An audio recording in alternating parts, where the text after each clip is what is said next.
with a short-term lease in place, be very careful who your next operator is. Make sure they know what they're doing. You know that.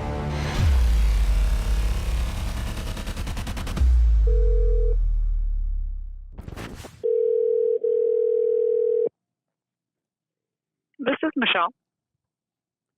Michelle, my name's Danny. I'm looking at some commercial space. Wanted to talk lease terms with you if we could. Yeah, absolutely. Have you talked to Susan at all? She's the leasing rep for that property. I've been leaving Susan messages for 2 months. I don't get return phone calls. Okay, well then I can definitely help you. Thank you sorry very much. That I haven't been getting return calls. Maybe it's my voice made for radio. I don't know. Maybe she just hangs up when she thinks I'm selling something, but it happens. There's a Coin Laundry there, if that's on your radar at all. Yeah, Coin Laundry, that's there, yeah. So that's what I do. That's specifically the space we're intrigued by. I've been in Coin Laundries, Michelle, in 3 states for 16 years, and we are looking to build out more stores. This is fairly simple. You do have a tenant there, yes. I'm not trying to hurt anyone's feelings or step on toes. My interest is in the infrastructure, the gas, water, electric, the environmental impact fees that were paid many years ago. I bought a laundromat 17 years ago. Big mistake. I built this empire now in 3 states with several stores by doing this. We scout existing locations. When we see very, very old equipment, kind of poor operating procedures, I reach out. We retool them, put new equipment in, and operate. I want to be crystal clear. I'm not a broker or a salesman. I don't try to flip or sell my laundries. That might happen someday, but not now. It's a great business if you know how to advertise, do everything right. Who cares? You and I don't frequent laundromats, but I treat those consumers with a lot of respect, and they continue to come back and enjoy our locations, if that makes sense. Yeah. So I guess basically you're looking at trying to buy out the owner of the... Great question. The answer is a very resounding no. I'm talking to you because I'm always interested in leases. It's a simple matter to purchase, like you said, or buy out the existing lease. I'm not calling today to ask about your rent rolls. Again, clarity. You might say, oh, you know what? They're month to month. We should probably talk because they do have a very sort of poor business model and we're not really thrilled. Again, I'm not talking about your tenant. I'm not even trying to be facetious. I'm just saying in general terms, this is my MO, if that makes sense.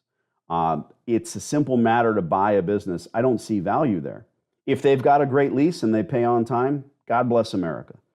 Excellent! If they fit perfect into the center and they're lovely, I don't blame you for keeping there forever, like I say. But call this an introduction. We've been trying to reach someone in your office for some time, and I'm glad I got you. So it's really important that you get what we do, that you understand how we do it. I wouldn't buy an old failing steakhouse either. I'd wait until they failed, stopped paying rent, and then I'd probably move in there, put on an apron, and make a better steak, if that makes sense.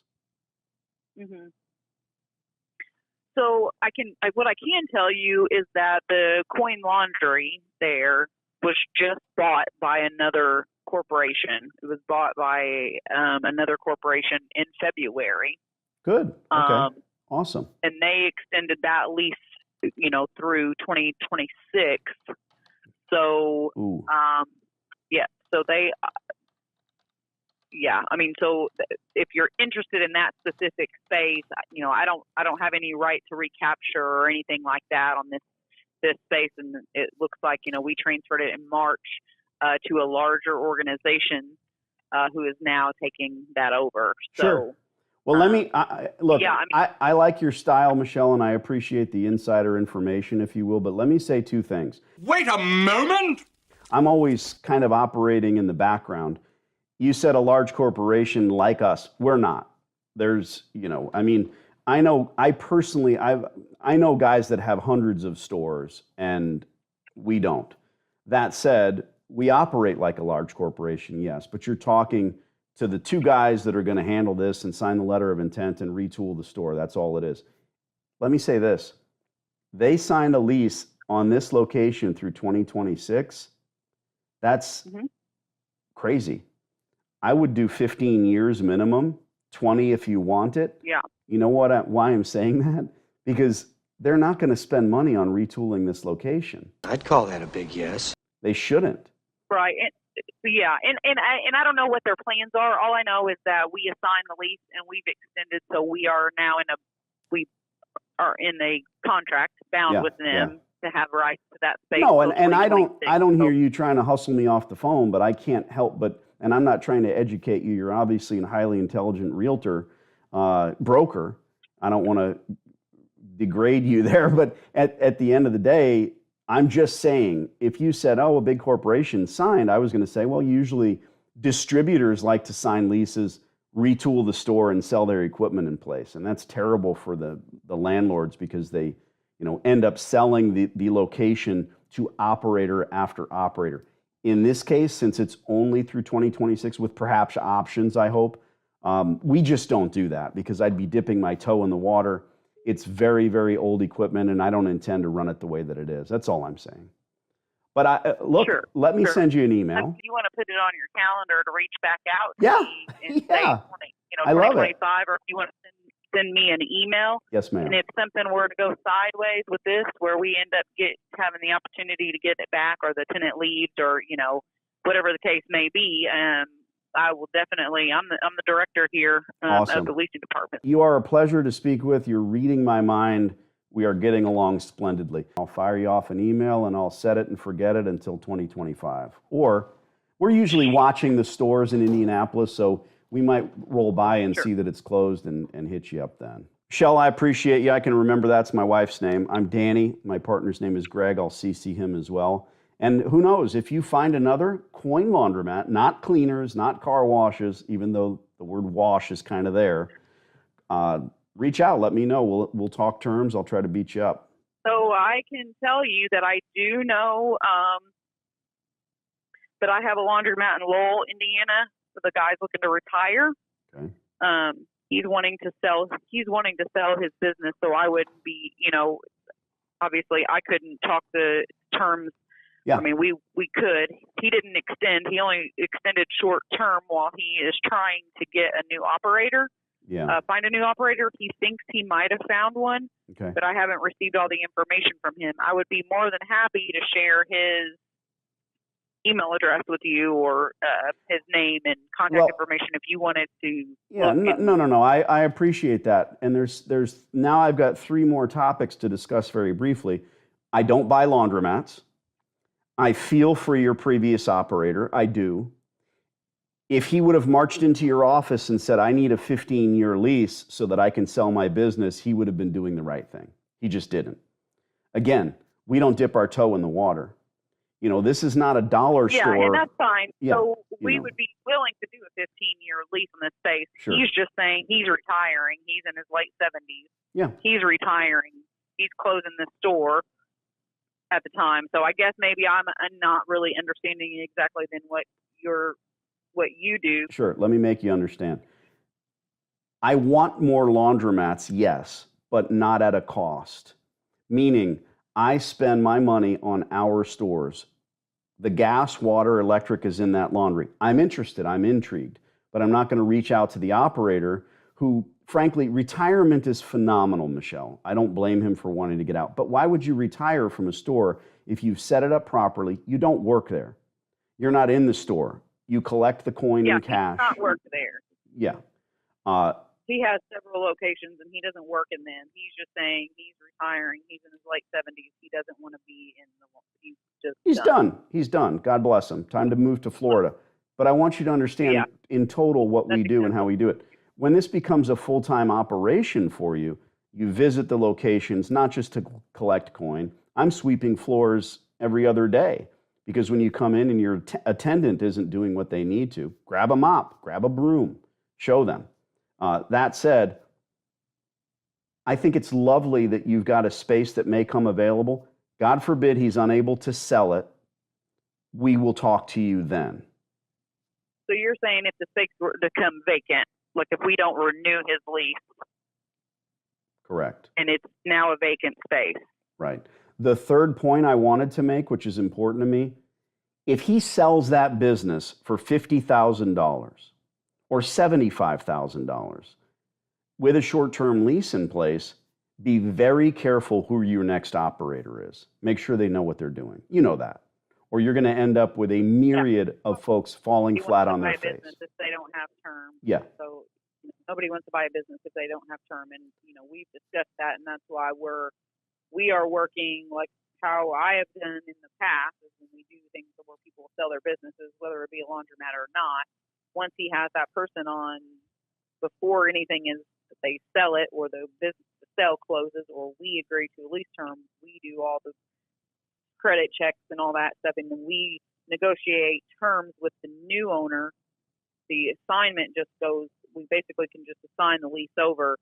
The old person is out. The new person is in, and then we give them as much term as they want to sign on. Perfect. Of course.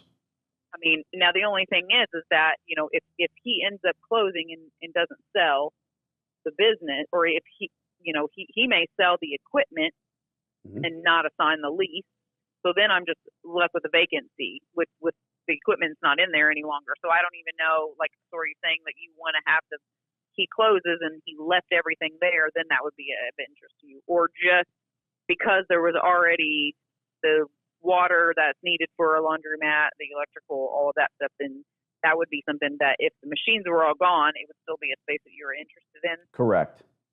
I'm always after infrastructure and environmental impact fees. His equipment is junk, or he wouldn't be getting rid of the store. So I don't want it. If he sells it on Craigslist, he's not allowed to harm the infrastructure. You know that. That's always in you're obviously an intelligent company. So your lease doesn't allow him to harm infrastructure, whether it's a dollar store or a restaurant or a laundromat. So that will remain behind. They can't just cut the copper and go scorched earth on you. And in that case, yeah. Again, I want what is best for, I'm a human being and I sleep well at night. I want that guy to be able to sell his business for 50 grand and walk away into the sunset. If sadly I've seen it not happen far often, more often than it does. And if that's the case, call me. You'll have a good operator there as well. Sounds good. Now, are you only looking in the state of Indiana, or where are you? You can email me just about anywhere there's a laundry, and I could probably find somebody that wants to go in there. I'm not a broker, and that is not really my MO, but I know people. If you find a store that's Acorn Laundry, hit me up. Okay. So, yeah, I have two that I could think of, but like I said, both operators are this other guy's in his 80s. Same thing. He's moving to Florida. He's going to sell. I got it right. I said Florida. They're getting out, but it's a different state, and he knows without term he can't sell it, but he doesn't want to commit to term if he doesn't think he can sell the business. So I have two situations like that in two different states. I'll keep you, if you send me that email, I'll let you know if I get the space back. Okay. And then we can go from there. It happens far too often. Again, and it really goes back to the fact that a lot of these folks are very mom and pop. They have one store. The gentleman that has more than one operation, he's probably able to sell 2 or 3 of them, and then one kind of falls by the wayside, and that's A-okay. But it's really about keeping up with the stores. If you do that for many years, they're worth millions of dollars to you. But it's work. It's always work. You show me an absentee turnkey business, I'll buy it. It doesn't exist. Michelle, I consider you a friend. I'll hit you with an email. My name's Danny. My partner's name is Greg. I will CC him as well. Okay, sounds great. Thanks a lot. I appreciate your time. Thanks, Danny. Bye. So the real lesson to be learned here is, here's a highly intelligent woman who wants to have a conversation, who wants to talk about how we do it and what we do. And when she doesn't understand, she wants to put a finer point on that conversation. And that's great. Yeah. Then I thought she's great. Understand that, we've been calling this number for a long time, and her real estate agent is probably getting a dressing down here in a minute because she doesn't return calls. And you did your part of this. Look, I have clients that hire me, we make some phone calls, and they go do something else. Am I supposed to talk about that as a guru? No, but I will because I'm not a guru. This is what I do. I do substantial work and tons of it for my clients. On one side of the spectrum, my client, like you, will say, I can't believe how much work you did, Danny. Next Christmas, I get a bottle of scotch, thank you very much, and a note that says, you know, what you did for me was life-changing. I'm proud of you, Greg. We're not there yet. But on the other side of the same spectrum are folks that dip their toe in the water, they make a couple calls, and then life gets in the way. Okay, I can't speak to that. I can't. That's not in me. Lewis and Clark, look up, I love these explorer stories. These people eat their dog sled teams. They fight bears. The human spirit cannot be crushed. We can survive so much. It's like an ant being thrown off the top of your roof. That's 10,000 stories fall. That would kill us, but not an ant. So here we are scurrying around doing this work. You've got to stick with it, call the numbers, get the right information. Eventually we will crack the nut and get the right person. And when I email her, she will send back other stores. And I'm not a broker. I'm not going to give addresses to other students. I've done it before. It's messy. It's not my thing. I'm not going to tell somebody because she's got a store in Ohio, hey, I found a store. I don't do that. Because again, it goes back to you doing the work, you stepping into the laundromat location, you seeing what you can see with your own eyes and then putting it in front of me. Otherwise, you know, I sent a store to a guy, he drove straight there years ago, looked at it, wanted it. We started calling, and then I said, something's not right. Something is not right. This is in the tri-state area. A block further, he drove to the spot and never drove a block further where there's a giant mega store. So before you sign this, you've got to start making concentric circles. The store was far from him, but it was the same state. Yeah, I'll go an hour and a half. It's not my job. I'm not a broker. So I don't do that because that guy almost got slaughtered. Don't want that.